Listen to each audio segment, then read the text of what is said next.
Welcome to my latest experiment. This is a big one, the one I've been waiting for all my life. What is it? Try to imagine all life as you know it stopping instantaneously and every molecule in your body exploding at the speed of light. Oh my God. The cream will rise to the top, oh yeah. And I am the voice of the voiceless. And there is no one that does it better. The Guy and Harley Podcast, streaming all over your face. Perhaps that was the most important part. Can you dig it? Can you dig it? Can you dig it? Pigville on the internet. Long talks with the man in the mirror, but he don't move when I move, we used to be together. I see clouds when I close my eyes, but it ain't rained in years. It might rain tonight. I've been spending these days on my own, being thrown like a stone into the sea of the unknown. Escape the long line of clones in a queue for purpose. People that don't know themselves make me nervous. I'm Harley Neville. Welcome along to the Guy and Harley Podcast. And what pretentious twattery was that? That was Atto, his name is, featuring Eden, and the name of the song is Heaven. Atto feat Eden, Heaven. So go check those dudes out. I've been listening to them on the old Spotify for a little while. Nice one. Not enough gangsters and bitches in there for Not Guy. enough misogyny. Not enough for my taste. mindless misogyny. Not enough bragging about how rich you are, and the items gained through your personal wealth. I'm also, The consumerism. yeah, not enough consumerism for me, really. Now, this, dear listeners, is a special occasion. Guy and I have been prepping for weeks. This is episode 100 of the Guy and Harley Podcast. Oh, good for you. And how was it? I hope it was fucking good because it's useless now, isn't it? Fuck's sake, man, you're amateur. But there was some applause that Guy inserted, maybe. I don't know. Wow, it's probably insert old Christian Bale. Oh, good for you. Anyway, so we've done nothing. We've done nothing. I was saying to Harley, I was like, look, we really shit the bed on this one. We really shit the bed on this one because we had all these grand ideas. We do a party. We've had 99 episodes to prepare this episode. Personally, I blame the listeners for not giving us ideas and saying stuff that we should do. I on thought the it was their episode. insatiable demand for weekly podcasting. is the problem. But so we haven't done anything because, in fact, we didn't even really talk about it, did we? Yeah, in the last episode. No, and here we are, just sort of crimping out an episode for you. It's 11:30 p.m. on a Tuesday night, and just before we started recording, I said, "Oh, by the way, guys, it's the 100th episode," and he was like, "What?" So yeah. So it is a 100 episode, lots to look back on and laugh and enjoy, and we thank you all for being here for 100 or 50 or 20 or 1 or however many you've been here for. Really appreciate it. Well, it has been a lot of good fun. It's been quite a good journey as well. Like, it's 100 episodes, and we say it's weekly, right? But it's really slightly less than weekly. And so if it was 100 episodes and it was weekly, we'd be knocking on 2 years worth of podcasting now. But in reality, we must be over 2 years worth of podcasting now. Yeah, probably like 2 years and 6 weeks, I reckon. Who would have thought? Where one day Guy decides that we should do a podcast. Podcast comes together. Here we are 2.5 years later. Well, the spooky thing about this that I think about this is people, if the internet continues to exist and this podcast continues to exist in some form, in some capacity, whether it is online or in someone's hard drive or whatever, it is entirely possible that people, whether it's simply, Harley's to-be son or Guy's to-be daughter or a loved one who's lost us when one of us died of a heart attack at age 35 from working too hard, or This could be at some point in the future. We don't know when. It could be us on our deathbed listening back to these episodes. Our tales of valor from our youth. Going, fuck, I remember doing that shit. But we're kind of creating this, this ongoing journal, this ongoing... diary of our lives. But diarrhea of our lives. Diarrhea of our lives, all right. And... the Diarrhea Diaries. That's what this should be. That's what this episode should be called. Yeah, that's good. That's good.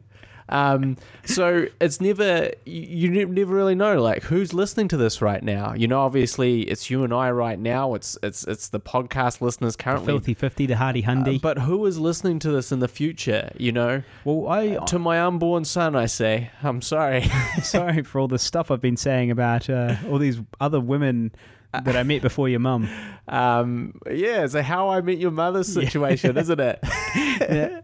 Now, look, ex-girlfriend 3 times removed. I've pondered the same thing, and I've pondered the idea of internet archaeologists, which is a job position that will exist in the future. Yeah, those people that just go through and trawl through the countless gigabits of terrible job for them of information and finding little gems of like, oh, did you know there was this obscure filmmaking duo from Auckland, New Zealand 500 years ago, and this is how they documented their lives. I think that's pretty interesting. It's interesting, but it's internet archaeologists. It's scary stuff because in a way, like when something is purely a memory, it's not recorded on a phone. So you might see a photo of it. Everything's so different now. It's like, I was just thinking about this too, is like, my kid, if I don't record heaps of shit with him and take a bunch of photos, he'll be like, Dad, why didn't you love me? Why didn't you love me enough to document my life like all the other kids? To document my life fucking daily. Well, and I'll be like, well, look, son, I mean, back in our day, we didn't do any of that shit. We just took a photo once every year for a family album at the school, and that was really it. And, we all just had to go rely on our memories. Do you have videos of you as a kid? I don't.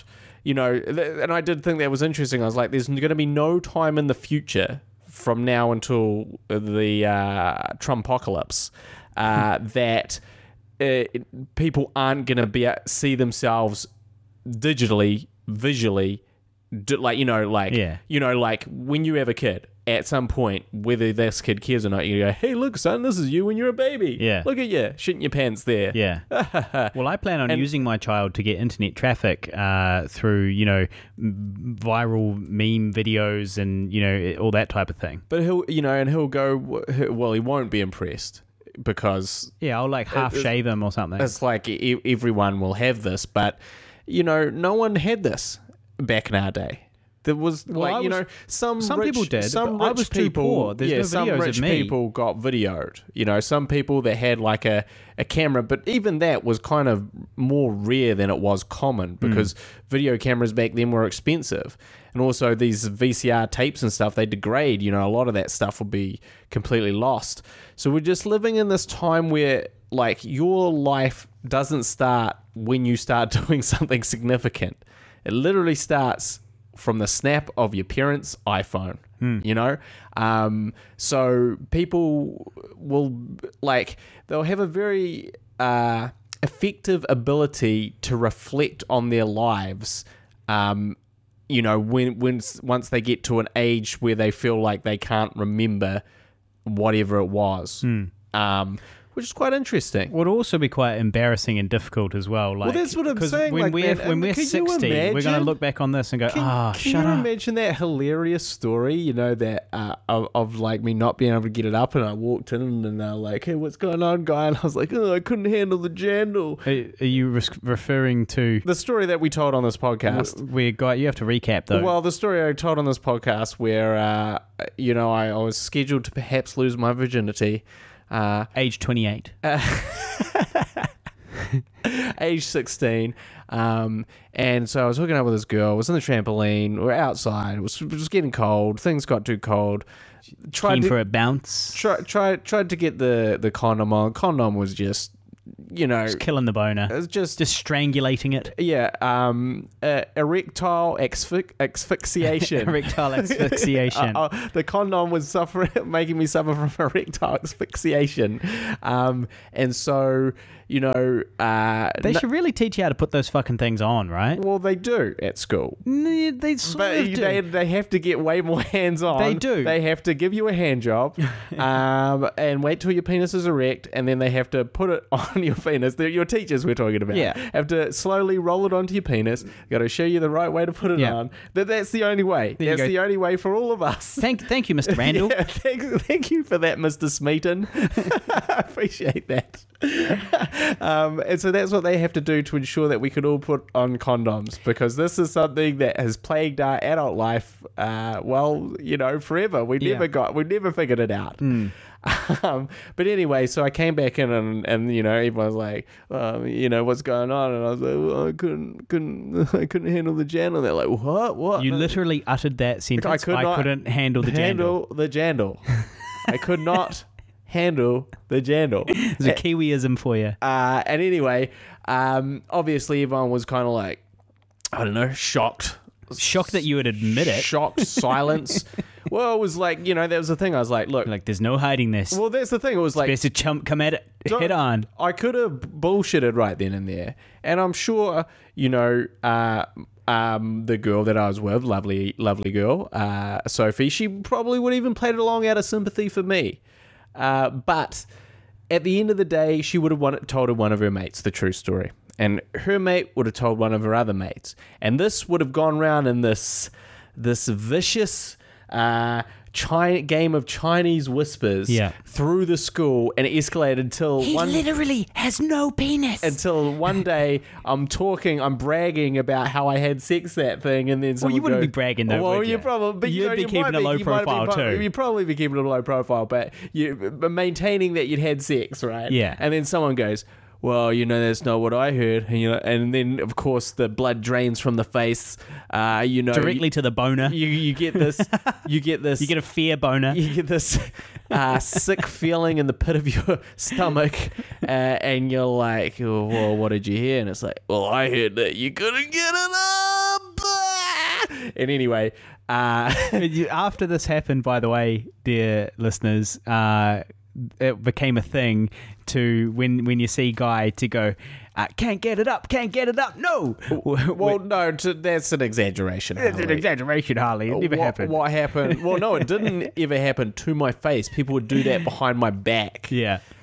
When I was... Which is a reference to a New Zealand song as well, which goes, can't get enough. Super groove song, Super groove, I believe. That's it. Yeah. Can't get it up, no. So anyway... So anyway, now that memory is now, obviously it's been documented on the podcast for my unborn son, so he'll appreciate that.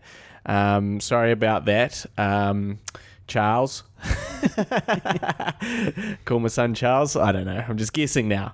But basically, it was really lost to time until I chose to fucking dig it back up. Yeah. It was lost to time. Yes, some people may have remembered it back in high school, but even then, probably half of them forgot because they weren't like, no, this is a very important part of my life. That was like, I just heard some story about Guy. Well, I've forgotten everything in high school. Who gives a shit? So anyway, but had this been... Besides, his penis works now. Yeah, most of the time. That's what's important. It's completely functional 90% of the time. And that's pretty good odds. Guys, that's pretty good odds.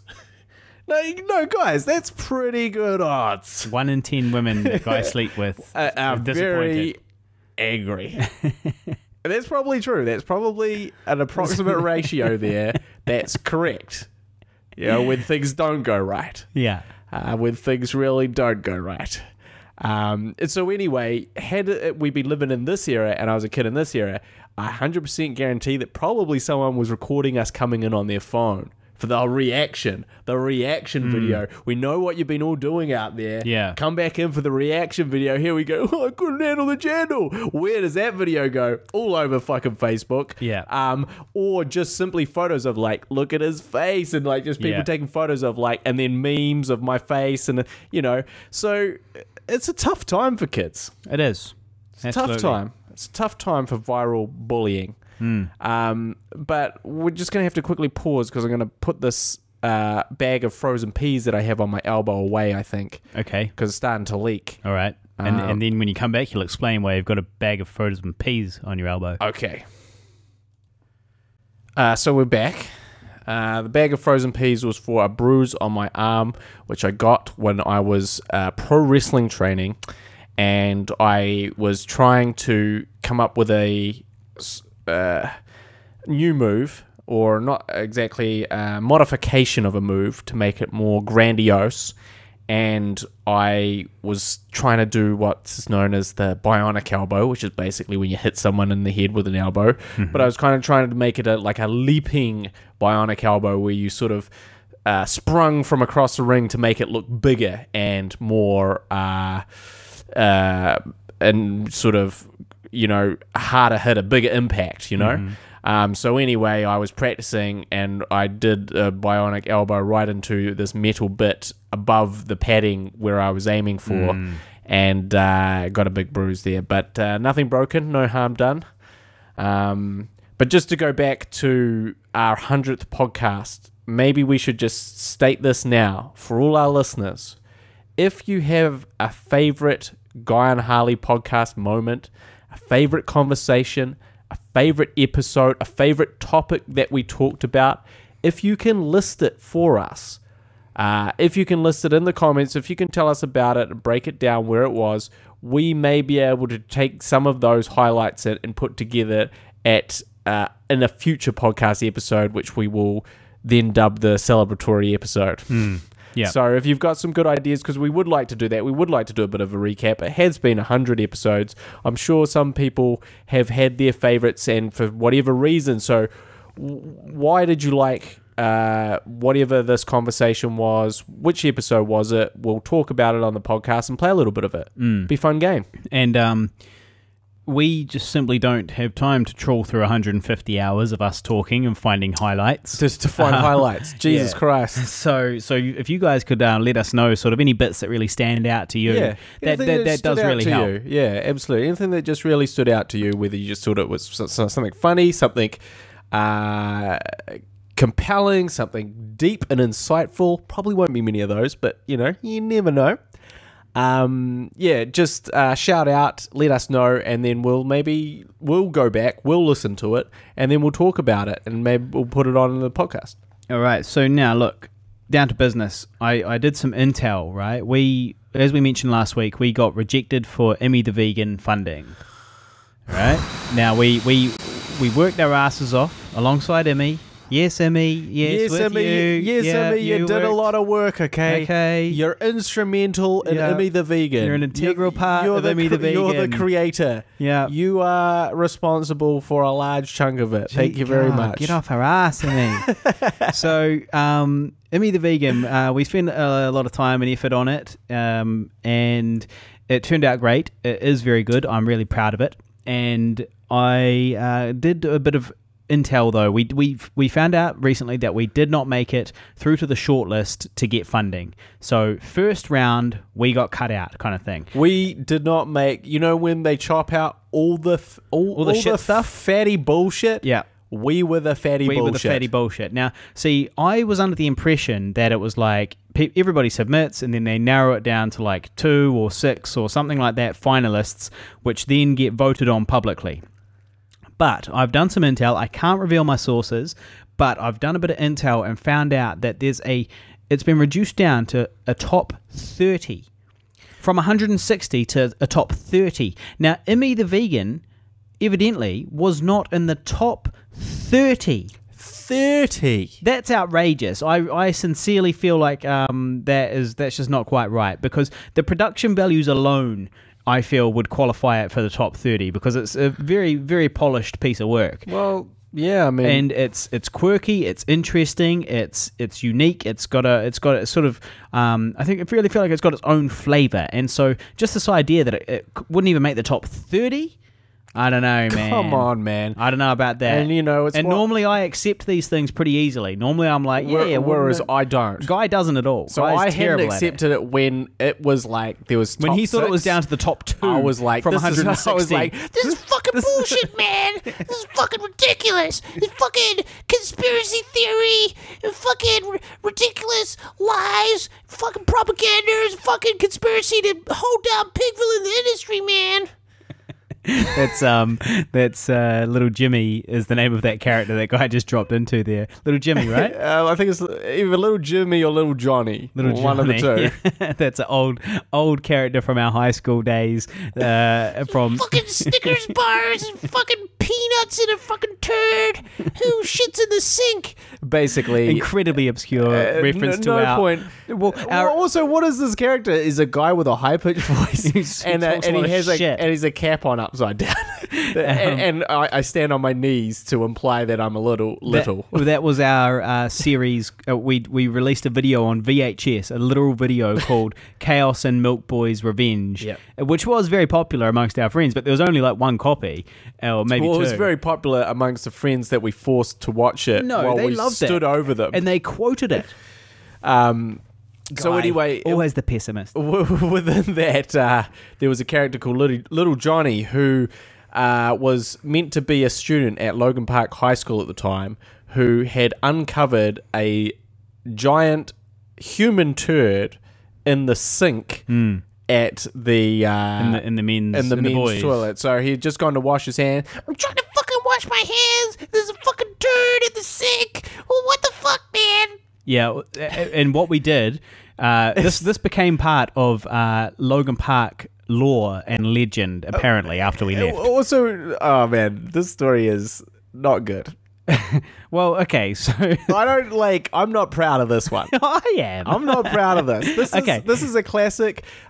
Taking it too far? Well, no, this is a classic. No, I don't think it's taking it too far. But I think it's just a classic case of a couple of young shitheads, arrogant little fuckheads with no understanding of the real world and consequences and like an appreciation or respect for other people, just going in and just being assholes without being aware that they're fucking assholes. Well, let's tell them what we did. Okay, yeah.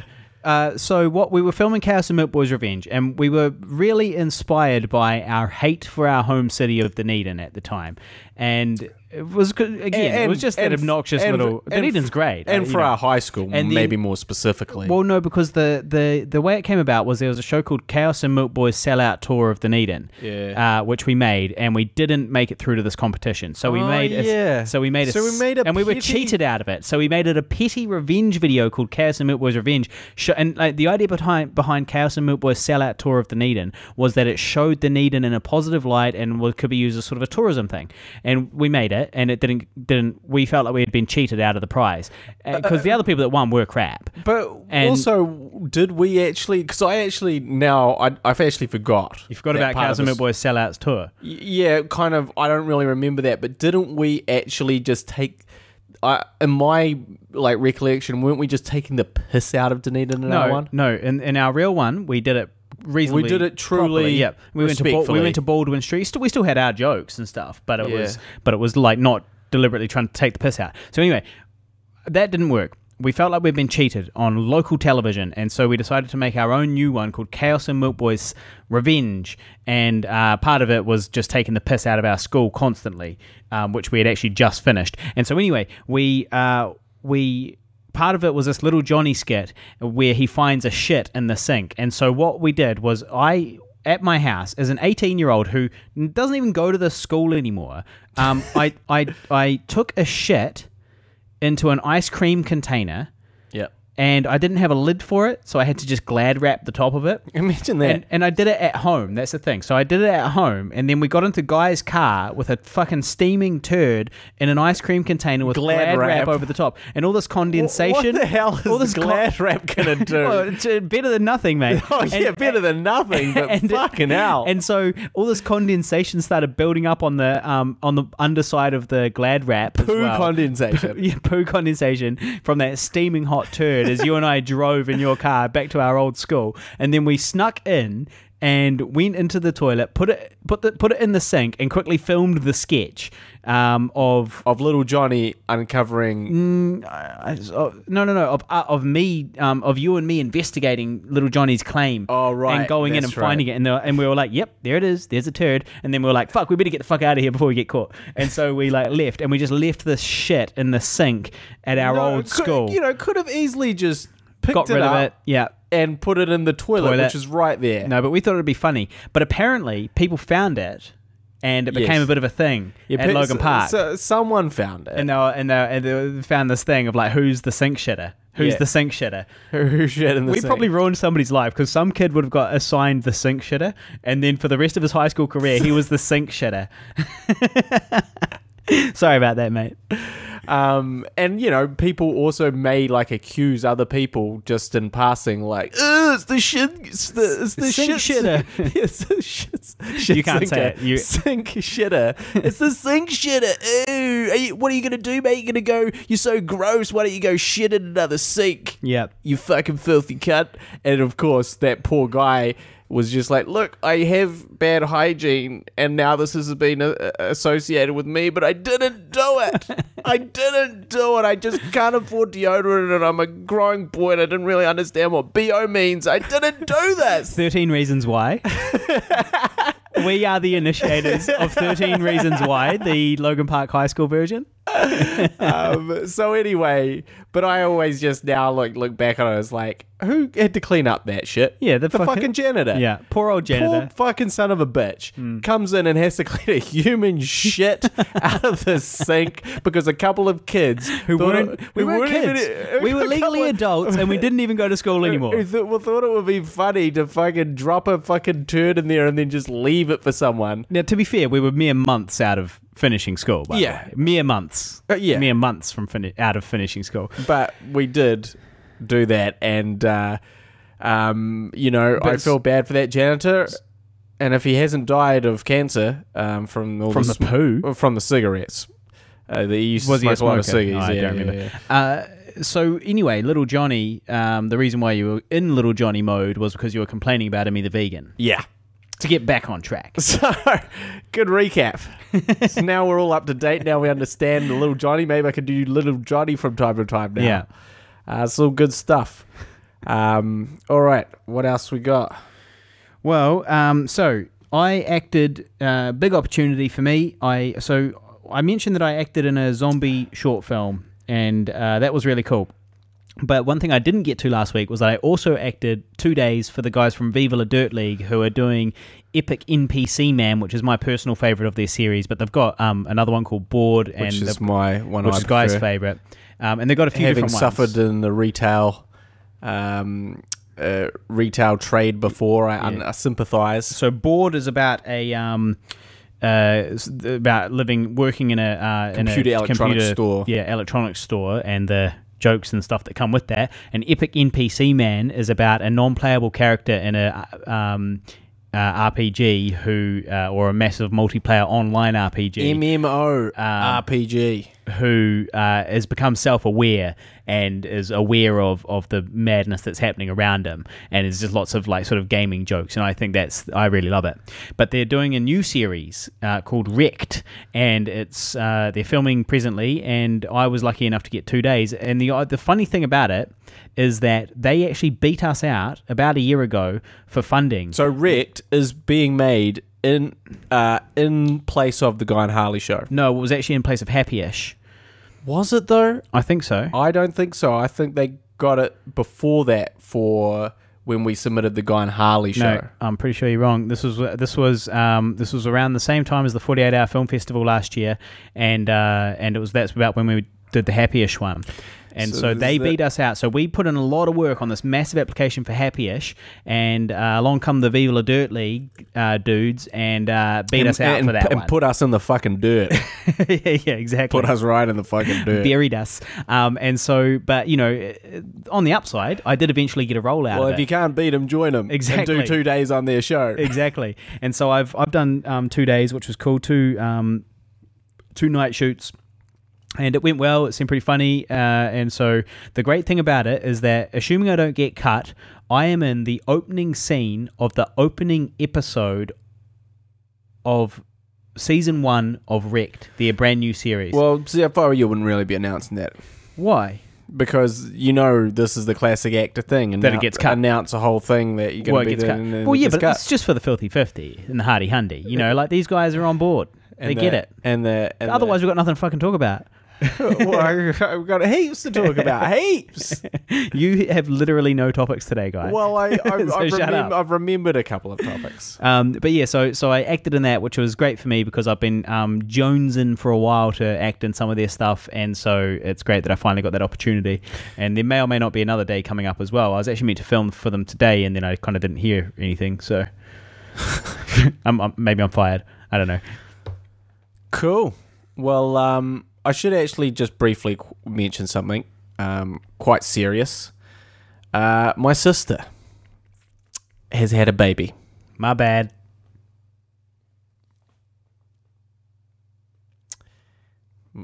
Just gonna let that one sit for a second. It's not to Harley.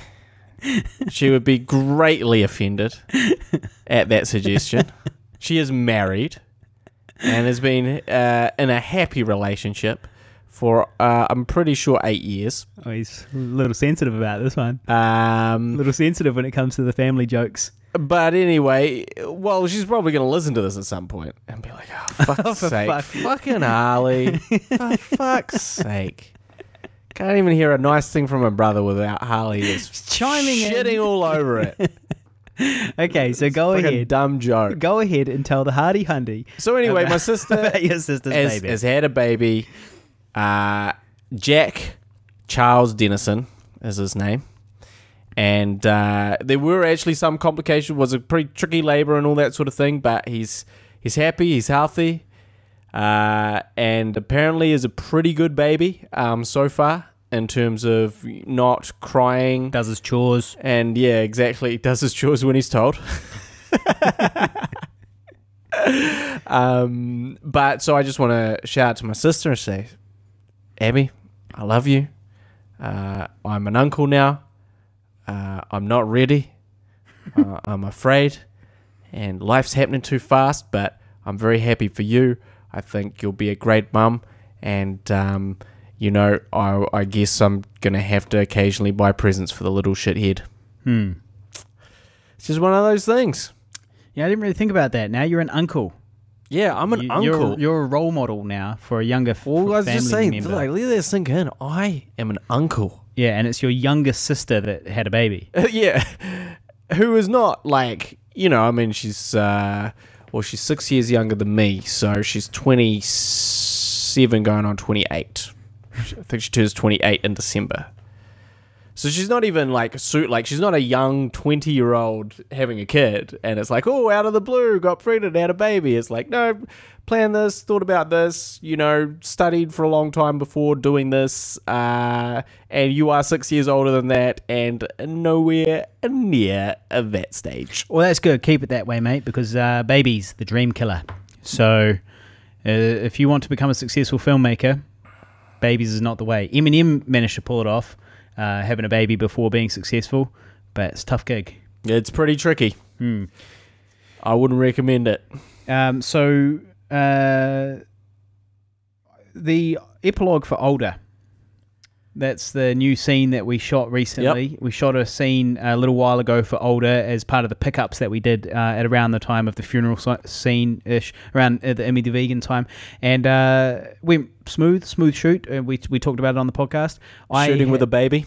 Yeah, shooting with a baby. That was the one we were shooting with a little kid, and he wasn't really playing ball. But thanks to brilliant trickery, bribery with marshmallows, and stupid YouTube clips, plus combined with my masterful editing, it's turned out great. It's cut in such a way that you're like, fuck, that little kid.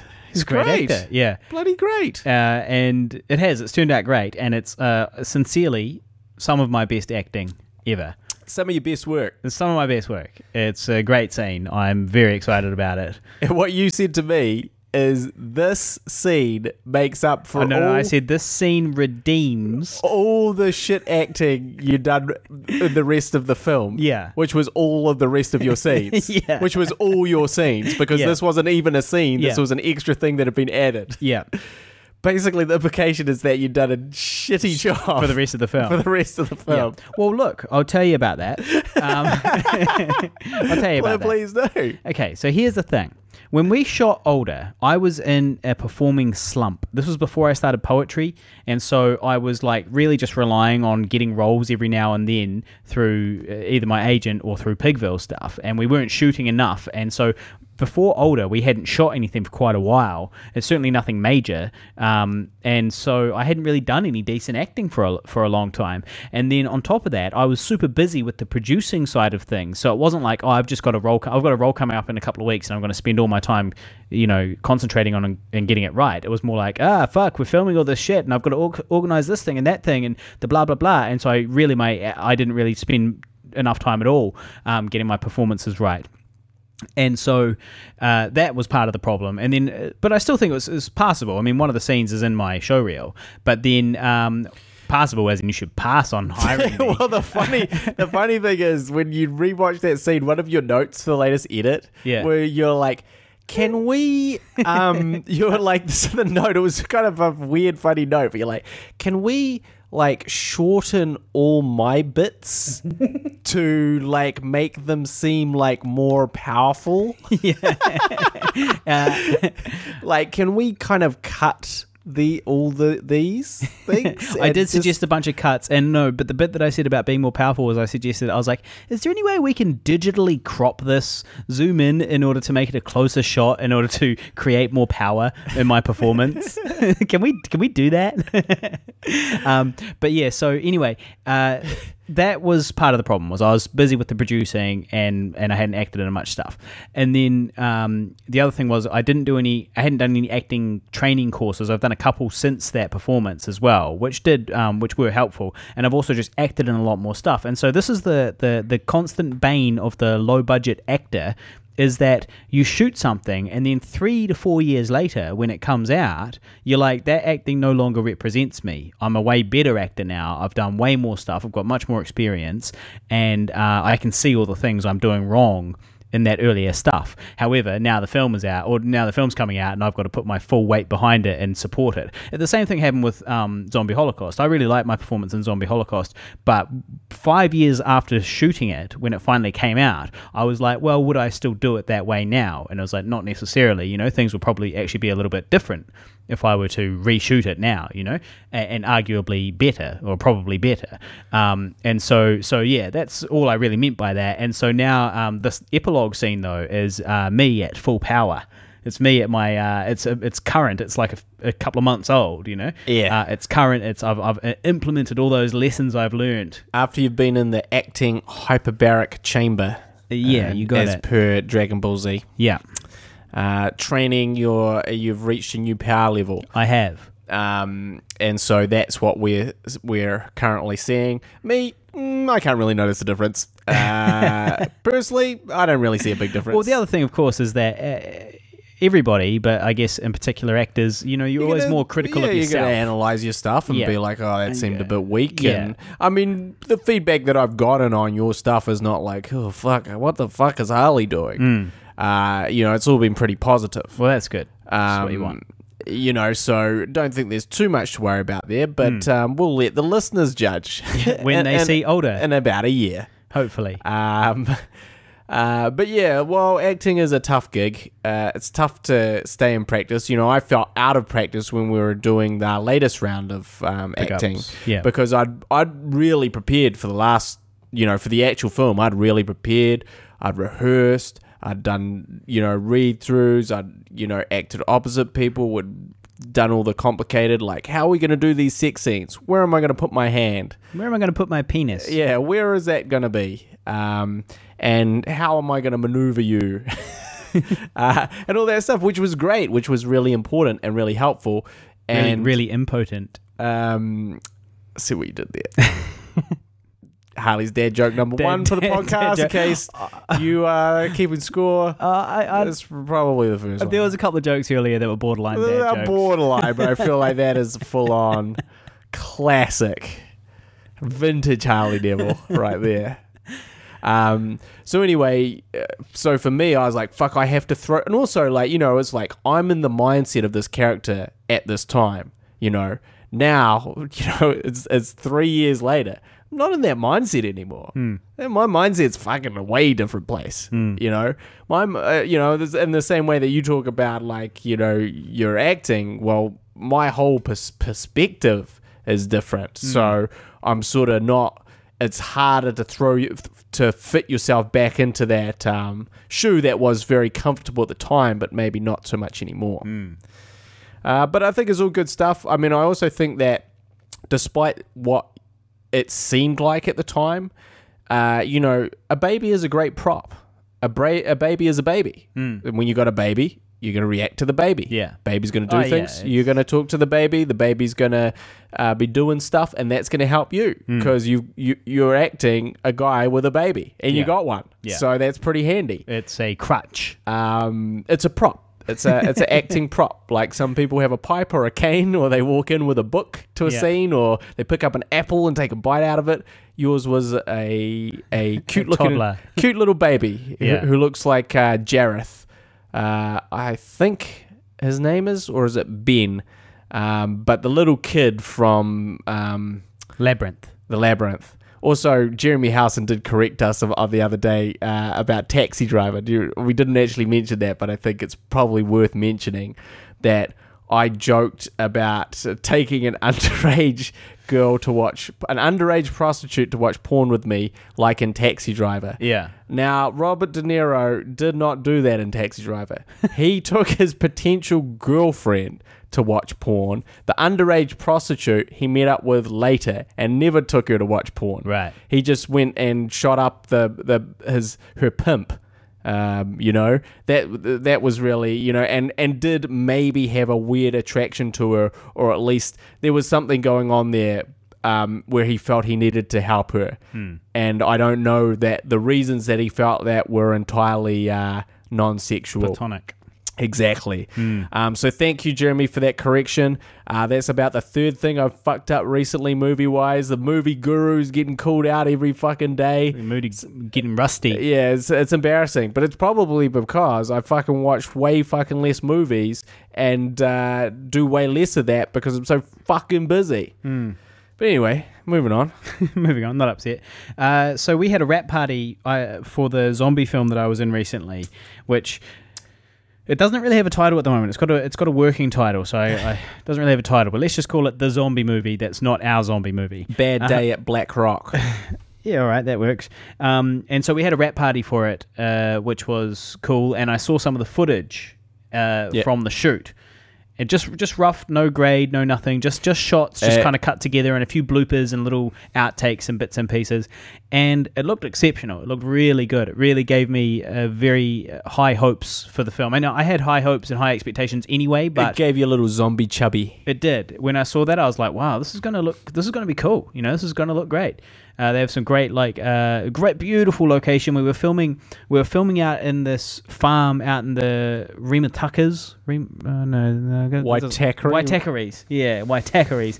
Yeah, some other mountain range, you know, some mountain range in New Zealand, some beautiful mountain range in New Zealand, the Waitakeries. And we were out filming this farm out in the middle of nowhere, big crew, all these people, their drones, getting cool, beautiful drone shots of this sort of scenery with us, you know, down there running around and stuff. And yeah, it looked really, really good. And the funny thing was that while I was there, another film crew showed up to shoot something else, and it was a Chinese television show, and they were filming at the exact same farm out in the middle of nowhere.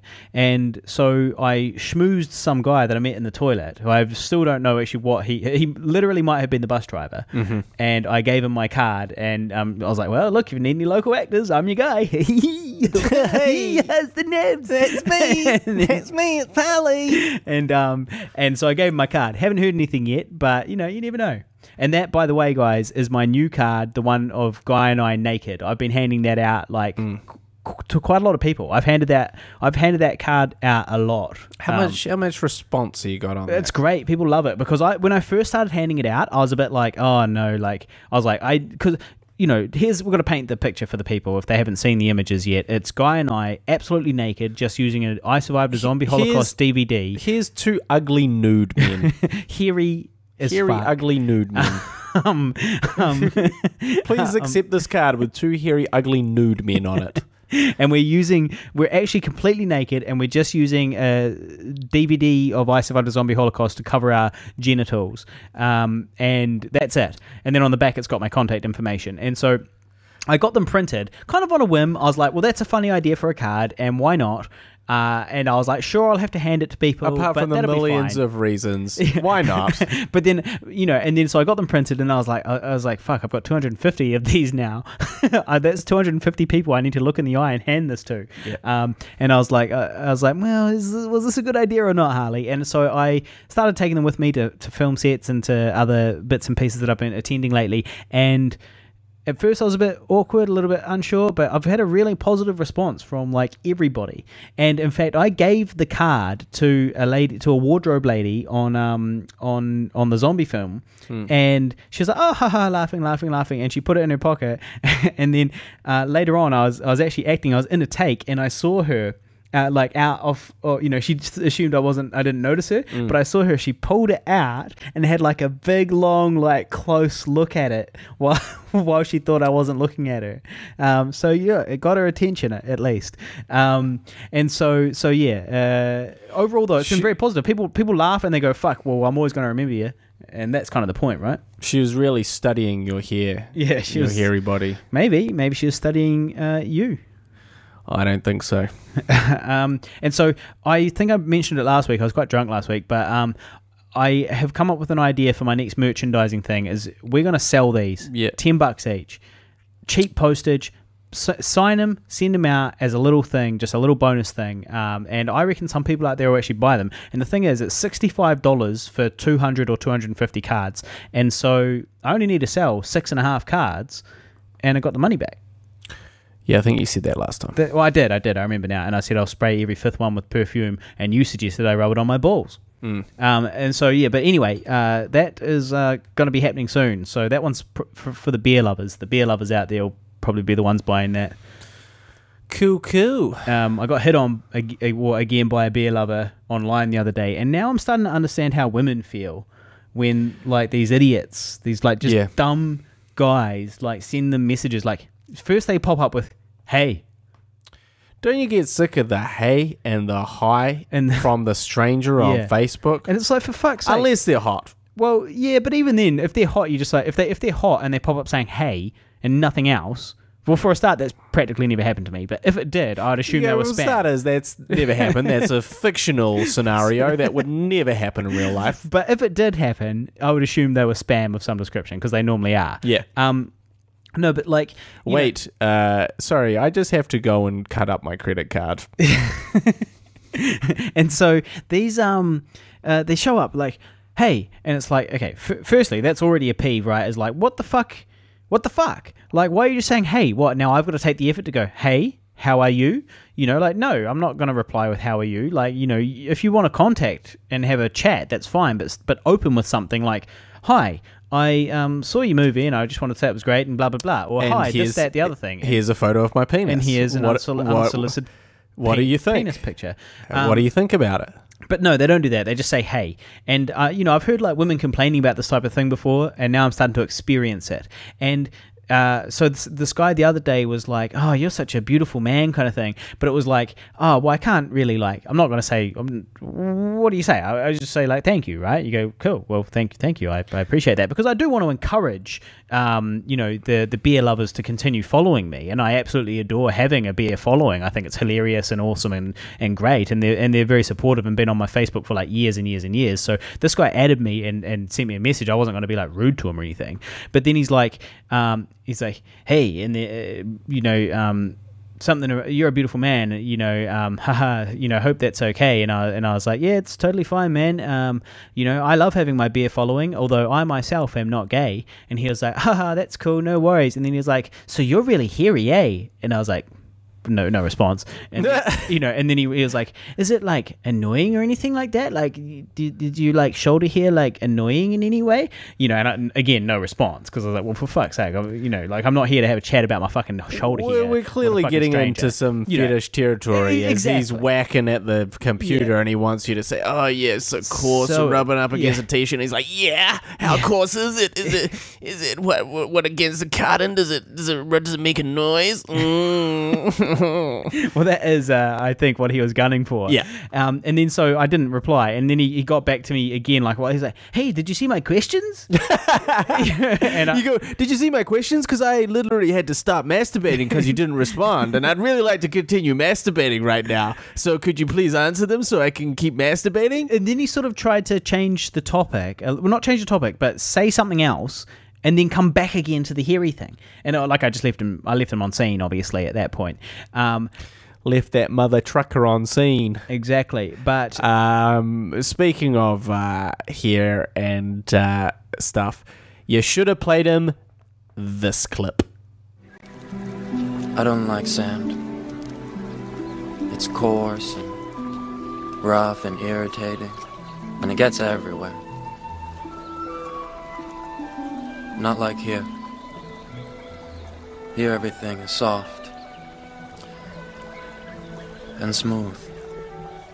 What was that? That was Star Wars Episode 2, super cheesy Anakin complaining about sand.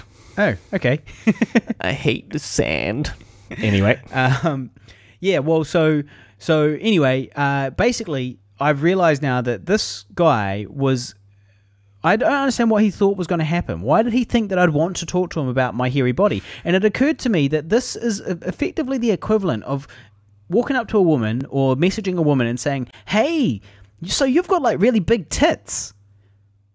Are those tits annoying? Do those tits annoy you sometimes? Do they rub up against anything? Do they like chafe around? Are your tits like jubbly? Are your jubbly tits chafing you?" And it's like, what are you fucking up to, mate? Like, how fucking stupid are you that you think that might actually work? Well, look, it's the subtle wanker, the subtle beater. It's the subtle masturbation. You want to get a few details for your imagination. You can't outright come out and go, talk dirty about your hairy body. But you can ask these kind of leading questions, which could be construed as completely innocuous and harmless, but they're not. They are designed to get you off. But you Harley Neville can't turn around and accuse me and go, "Hey buddy, stop masturbating, all right? And look, I don't appreciate this sexual harassment." He goes, "Oh, what? I was just asking I just wanted to know whether I was curious. I just wanted to know if your back hair made a sound when it rubbed up against your cotton t-shirt. I was just fucking curious. Oh fuck, I'm just a scientific explanation here. Don't accuse me of being predatory." It's that, the subtle wanker. So last night, I performed stand-up comedy in the Raw Comedy Quest 2017. Followed by a subtle wank. You also performed a subtle wank. I segued toward the end of the night. Here's what I've been doing, people. I had / potentially have, I'm not really sure, this plan to move to LA in 2018, right? And how's that going? Well, the thing is that there's too many variables at the moment. There's some things that are currently unresolved that I don't know, but very important things that we may or may not be able to discuss in later episodes of the podcast, but we can't really delve into it at the moment. Okay. But, my plan was to move to LA at the end of this year, beginning of next year, and I made moves towards making that happen. And I was very motivated, and I started doing things like building up my online income, trying to sort out, I'm getting a website made by Tyler, the website creator, and I'm in order to get a merch store set up, and I'm also doing other things like really concentrating on my performance career in order to have some experience behind me when I go into when I arrive in LA, and also as a big part of it as well is getting this experience so that I can tick all the right boxes for my visa application to even get to LA,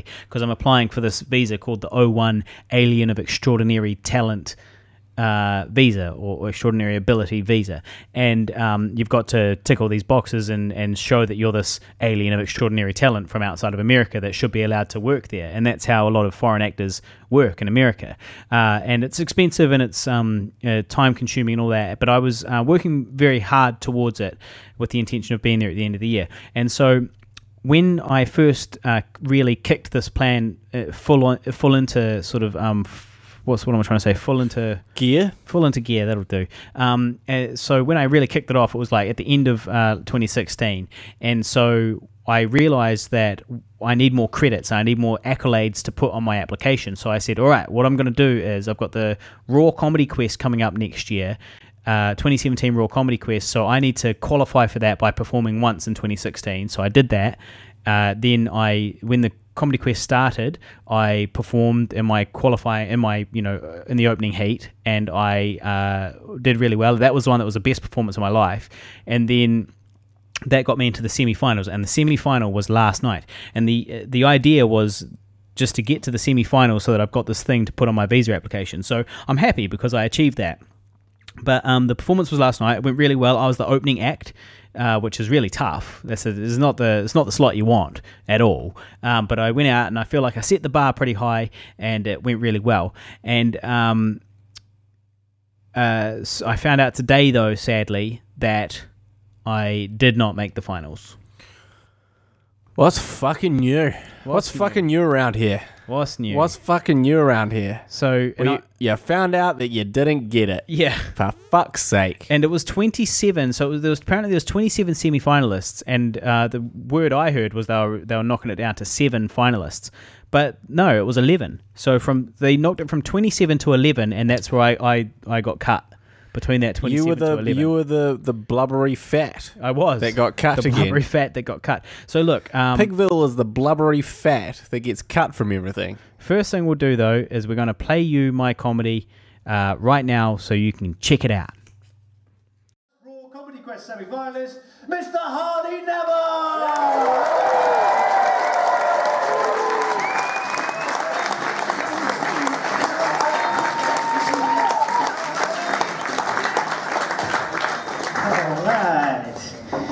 Okay, I know I'm first up, but I'm going to dive right in, talk about my sex life, if you don't mind. Because I haven't been doing very well with the ladies lately, and I don't know why. Same. Well, I don't know about you, but for me, I'm pretty sure it's not a physical thing. You know, because physically, when women describe me, they normally sound like a cross between Tom Cruise and Vin Diesel. Because I'm short and bald. Every now and then I have sex. Although me having sex is a lot like me throwing a party. The girls don't come.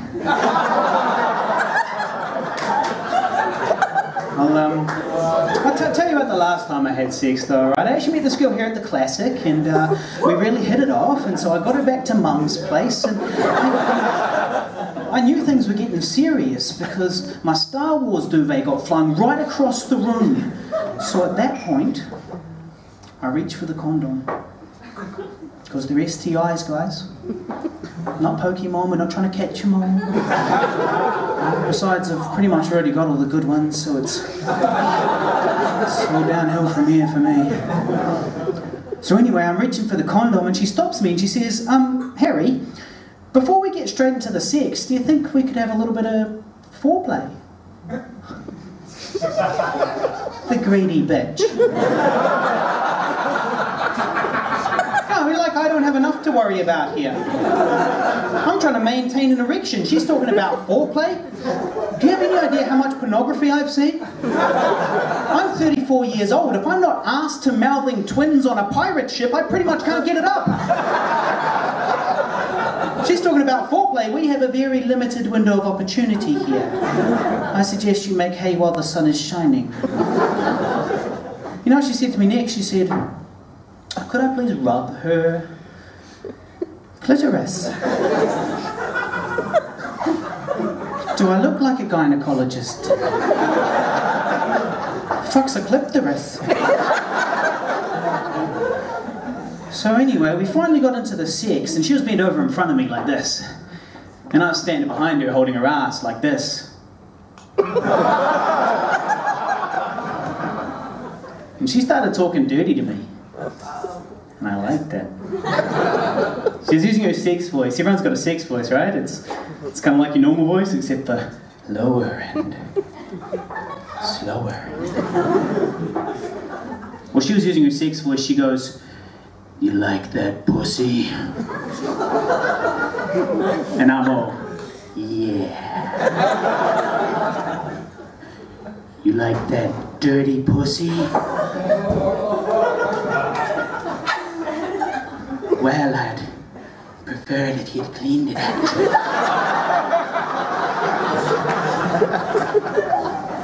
And then, this is where it gets weird. She looks over her shoulder, she looks me right in the eyes, and she says, "You like that forbidden pussy?"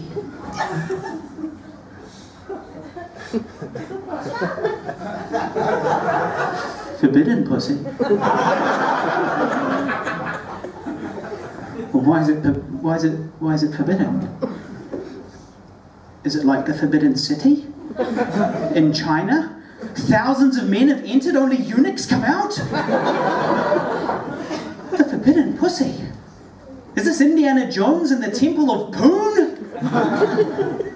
You know, the more I thought about it, the more I started noticing some similarities. I mean, there I was, a brave adventurer, pushing my way through the deep undergrowth.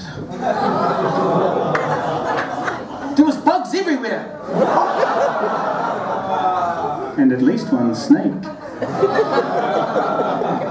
I looked over my shoulder. I half expected to see a little Asian kid watching us. "I touch what you touch, indeed!"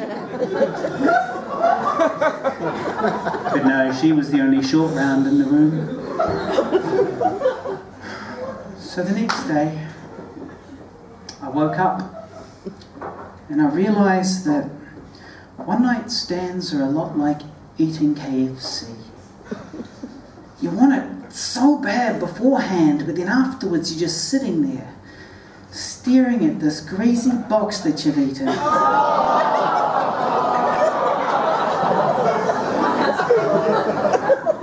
There's potato and gravy everywhere.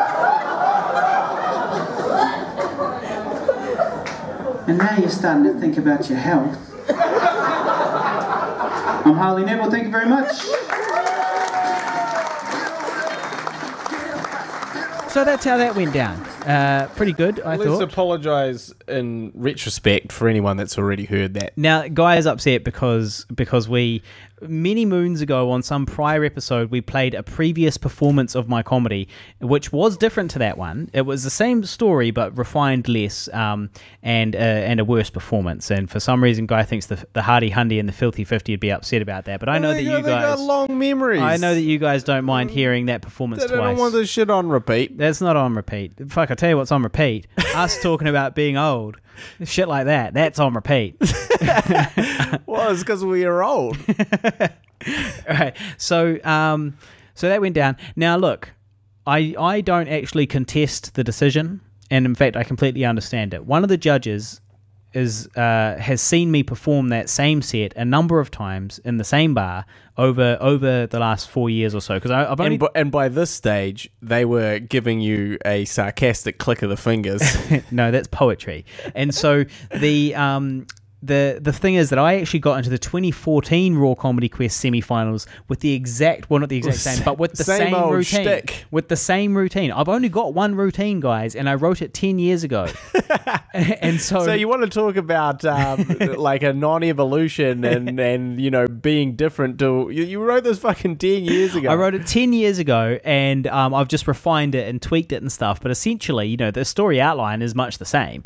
And, you know, Temple of Poo'd, that's That's some gold shit. Temple of Poon. You can't lose Temple of Poon. Short round. Never gets old. Short round. People never get that short round. Never joke. gets old though. That's my favorite. One of my favorite jokes in the whole thing, the short round joke. But most people don't get it. They don't know that the little Asian kid from Indiana Jones and the Temple of Doom, his name is Short Round. And also, I mean, at this point, barely remember Indiana Jones and the Temple of Doom. Well, yeah, it's definitely for old motherfuckers. Speaking of getting old, yeah. So anyway, look, the point is anyway that the same judge that got me into the 2014 semifinals is the same guy in charge this year, and so of course he's seen it before, and I've brought very little new to it. I completely understand where he's coming from, so it's like I'm not surprised. I can't get into the finals with the same old shit. So next year I'll probably enter again, and I better write a new one, and I'm thinking I'll write a new one based around being very, very hairy and living with that and growing up with that and going into the future with that. Yeah, something about singeing your nipple hairs. Yeah, that's in there with the lighter. Yeah, how I used this one. If that pervy beer lover from the other day is listening, he'll be jacking it right now because I used to burn off the chest hair with a lighter in order to, because I was so ashamed that women would think it was so disgusting and they wouldn't hang out with me at the beach. So before I went to the beach, I used to burn it off with a lighter because I didn't have wax or anything like that. I was a poor kid, and so I just had a lighter and mum's lighter, and and I used to burn the chest hair off. But the girls still didn't hang out with me because I smelt like burnt hair. Yeah, right. Also, you could kind of incorporate a joke about singeing your balls because you're also doing that to prune the old testicular. Yeah. Yeah, well, look, better get into some movie reviews, eh? Oh, okay. Just quickly. Guardians of the Galaxy Volume 2. Yes. Not great. Well, what a shock. Whoa. Not great. An enjoyable, but suffering from sequelitis, suffering from getting overcomplicated, suffering from some... from being a big CGI blockbuster. From some giant leaps in logic that just don't quite add up. And also just, it's that problem, with the sequel, it's got to be old, it's got to be new, you got to have all the stuff you like from the first stuff, but it can't be too similar to the first one, but it can't be too different.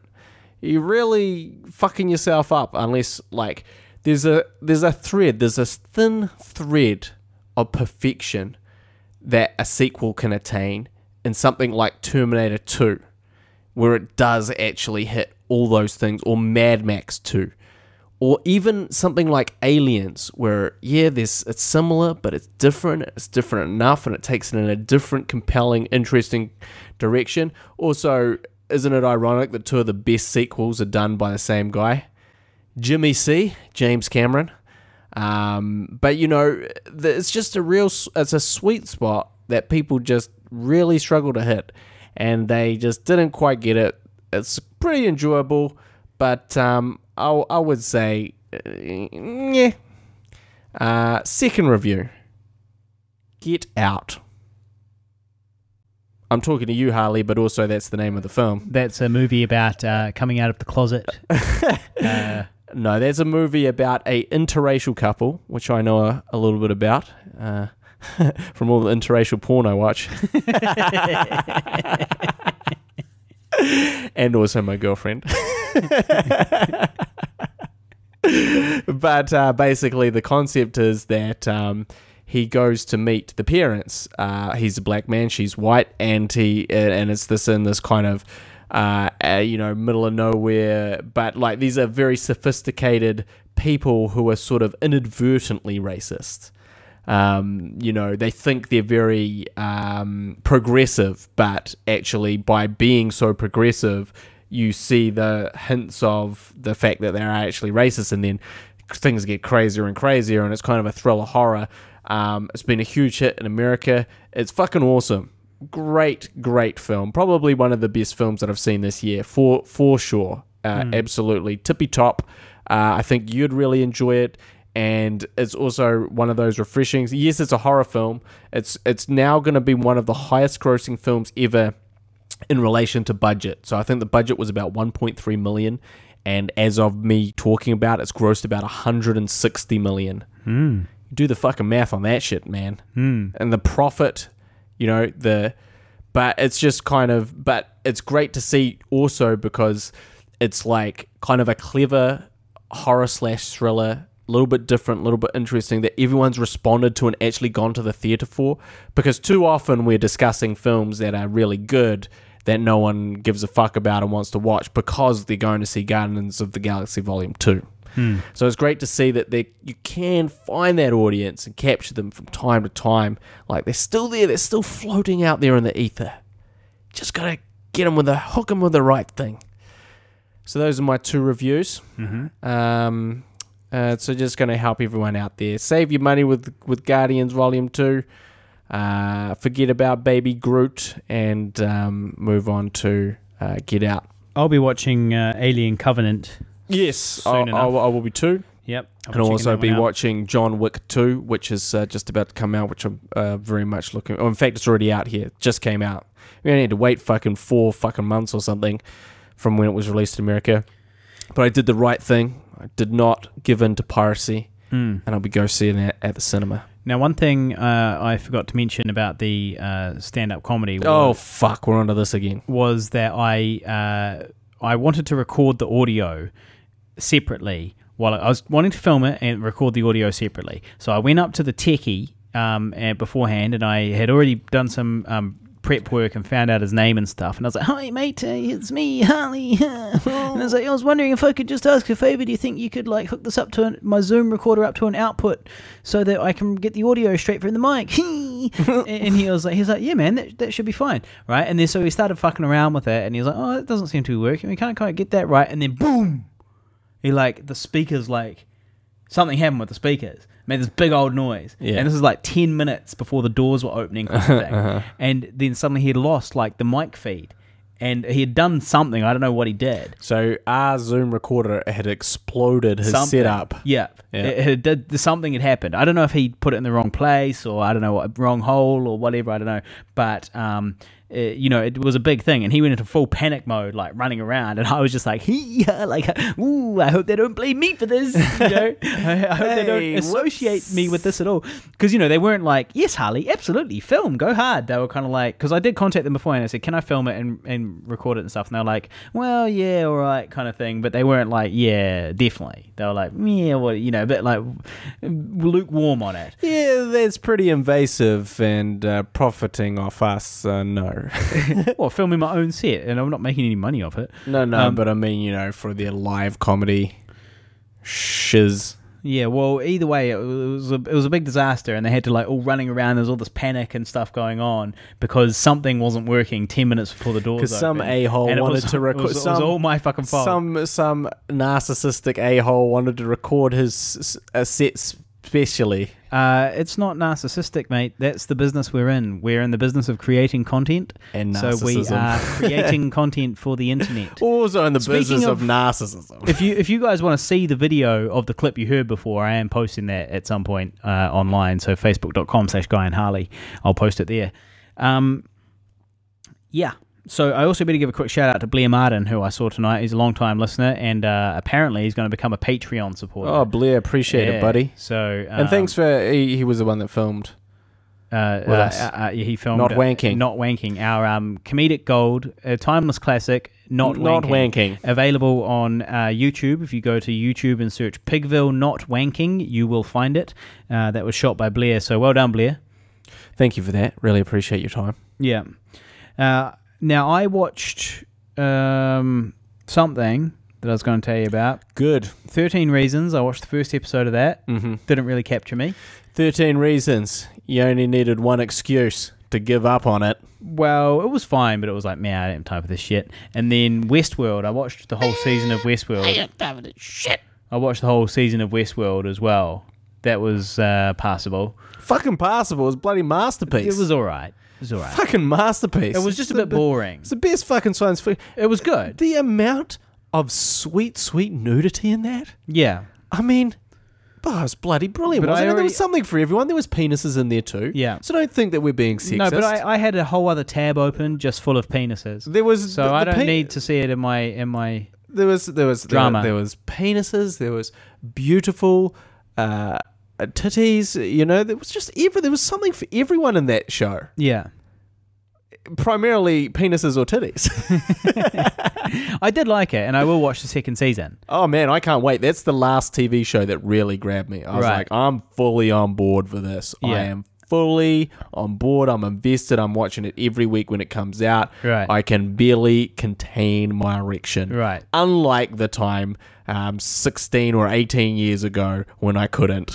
When you couldn't handle the jandal. You couldn't construct an erection, I let couldn't- alone maintain one. I couldn't handle the jandal. No, I got interviewed on Nerd versus Noob. Did I say that last week? Yeah. Okay, cool. Go check that out. I will share that on the Facebook page, facebook.com/Guy and Harley. What else you got? Well, I will say that I've had some rumblings, some subtle nods to suggest that I will be making my wrestling debut at one of the upcoming Armageddons in Tauranga or Wellington. Ooh. So, you know, this is a pretty big deal. I mean, look, this is a year in the making. And also, I'm fucking almost 34. Yeah, these other kids are like 18, 20, 21, 22. I'm fucking 34 years old, and I got to keep up with these fucking motherfuckers. You know, like, this is a physical fucking, well, I was going to say sport. It's not exactly a sport. Show. Yeah, it's a fucking physical show. You know, this is no fucking joke. So I'm actually quite proud of the fact that I've just made it this far. Because I was, you know, at the beginning, primarily doing it for research purposes. I wanted to get a grasp enough on the basics that if I were to portray a professional wrestler as an actor in my hypothetical upcoming film about pro wrestling, that it would be convincing and it would look good and I would have a better understanding of it. You know, that was my initial, you know, thing. And then, of course, you know, I started doing it and I was like, fuck, this shit is fucking fun. It's awesome. You know, and rekindled the childhood dream of becoming a pro wrestler. And now I'm actually, maybe, possibly, touch wood, don't get an injury, whatever. It's happening. So I've got the wrestling boots and everything. early next month, coincidentally, Guy and I are both going to Wellington on the same dates, on the same weekend. Pure coincidence. Guy's going for wrestling. Yep. And I'm going for a role in a film which I got through this podcast from Bernie Rao, who's a listener, who offered me a role in his feature film shooting early next month. What's that called? What's it called? Yeah. The production that I'm yes, in the is production that you're acting in, the fucking production that is you're... called the Uh-huh. love seat, the sofa, Lazy Boy? the lazy boy, love, Lazy Boy Lover? love my lazy boy. It's Right. definitely got something about love and lazy boys. And it's in the about a title. crazy couch that eats people. Well, I don't know if we're allowed to give away any sort of information I'm like purely guessing this off the page. that. What page? The Lazy Boy Lover or Right. whatever it's called. Oh, off the title. Yeah. I'm just guessing there's Right. a seat. Look, I think it's got eyes and a face. It seems kind of So menacing. you've clicked on the Facebook page. I've clicked like on the page and I've just okay. purely deduced this from Got the it. page. So there's no spoilers here. Okay. So there is a Facebook page then called Lazy Boy. I think it's just called Lazy Boy. I could be wrong. Yeah, My Lover, My Lazy Boy. Yeah. I think that might be the working title. I'm not sure. Anyway, look, the point is I've got a role in It it. seems like he's kind of stolen the idea of the fucker bed, except it's the Lazy Boy Lover. So someone starts having a relationship with their couch, and then the couch decides it's time to start eating peeps. Yeah. You know? My fucker bed will Yeah. never eat you. Will never eat you if you bite my Well, fucker it'll bed. eat a certain part of Parts you, of you. but it'll just feel nice. So anyway, I'm going down for. I've got 3 days on it. Well, interesting. Okay, well, you know, keep me posted on that one. Well, I guess you will, because you'll be fucking sleeping next to me. We'll be top and tailing. We'll be top and tailing on the couch at our old mate's place. On the couch in a sort of in a sort of a sideways 69 position. Yeah. Because there's nowhere else for us to be. Yeah. So if you guys live in Wellington and have a spare room, shotgun. But anyway, back to the wrestling. Much more important. Is that now I've got to come up with a wrestling persona. Now I've got to come up with wrestling ideas. And, you know, they asked me some questions. They're like, where does this guy come from? Why does he want to wrestle? What is compelling him to do this? And I was like, oh, fuck, I don't know. I just thought about the cool moves I was going to try and do. You know, I thought about the look that I was going to have in terms of, you know, like my wrestling gear and my current facial hair. Guy currently has ridiculous facial hair as we speak, and which I may now have to have for years. It's Wolverine-esque, except for if Wolverine was, you know, like old. Oh yeah. Well, look, it's Old Man Logan. Yeah. It's the older version of Wolverine, and that was kind of my thought process in terms of my look. It's kind of be a kind of old grizzled Wolverine, kind of.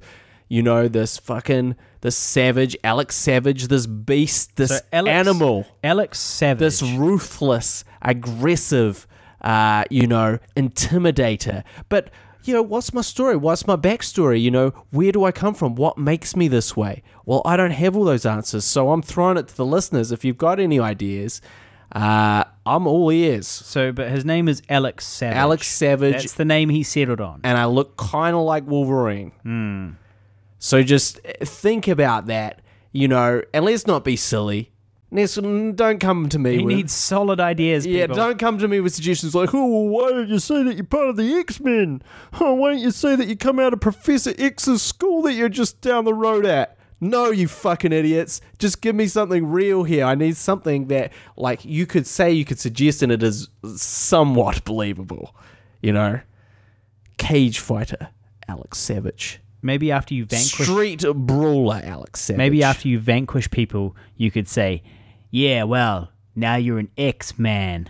See, that's exactly... Because he used to be a man, but you just... Exactly the type of cheesy bullshit I was specifically saying not. Like, let's not imagine... Because this is the problem. Like, whenever someone says wrestling, I think for the casual... the casual sort of audience that doesn't really watch wrestling, they harken back to wrestling of the 80s, which is the vibrant colors, the cartoonish characters, a guy walking down the $1 Million Man. He's got millions of dollars. He's got $1 million bout and a glittery tuxedo, you know, and a slave called Virgil. A black slave called Virgil. You know, it was a different time. It was a different time. Coco Beware is a guy. He walks out. He's got a parrot that sits on his shoulder. You know, you've got Hakeem, the African Dream, who's a white guy pretending to be African, and he does a silly dance, and he's morbidly obese. You know, that was the 80s. Now we're coming up. This is contemporary. This is slightly personas and characters are more grounded in reality. So no, I don't need anyone suggesting for me to take my vitamins or eat my prayers or talk in a voice like this. Yeah, talk in a voice like this. Macho Man Randy Savage coming at you from the top rope, 1980s style. I don't need any of that, okay? I can't use any of that stuff. That's not going to help me. So if you've got any good suggestions, listeners, have at it in the comment sections. Let's not forget about... What about you're a grizzled sheep farmer? See, sheep farmer is, you know, the original bushwhackers were originally the sheep herders. Right. And that was kind of their gimmick. Right. And they were not those weird guys that went around licking people's heads, which is, again, the 80s. Before that, they were these kind of ruthless, kind of almost... Wolf Creek-like guys that were kind of like these savage fucking farmers out of this, you know, obviously New Zealand back in the day. It was in the middle of nowhere. We don't know anything about it. These fuckers, you know.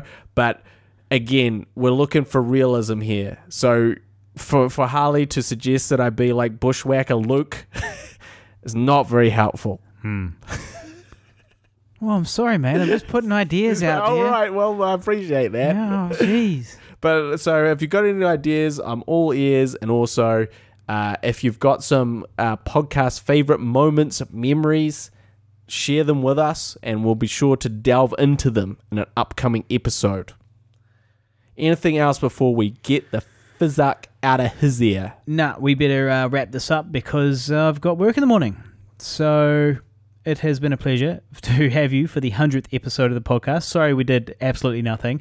We apologise for doing zero work, zero prep, zero busy, planning, guys. We're just busy. and zero fucking anything. We apologise for our complete disrespect for our listeners. No. We've just been super busy, guys. There's a lot going on, okay? So look, thank you very much for listening. If you want to join us on Patreon, Blair, we do suggest that you go along to Patreon and search Pigville. And if anybody else would like to become a patron as well, we do really appreciate it. We're currently getting $54 a month from Patreon, which is pretty awesome. That's almost enough to cover our insurance. So go along to patreon.com, give us $1. The way I look at it is this. You could buy one beer at the pub for $10, or you could be a Patreon supporter for 10 months. You know, if you give us $1 a month, it's fuck all. So, you know, don't be shy, guys. If you want to keep up with just generally everything else that's happening, go to facebook.com/Guy and Harley, and I post all the bits and pieces there.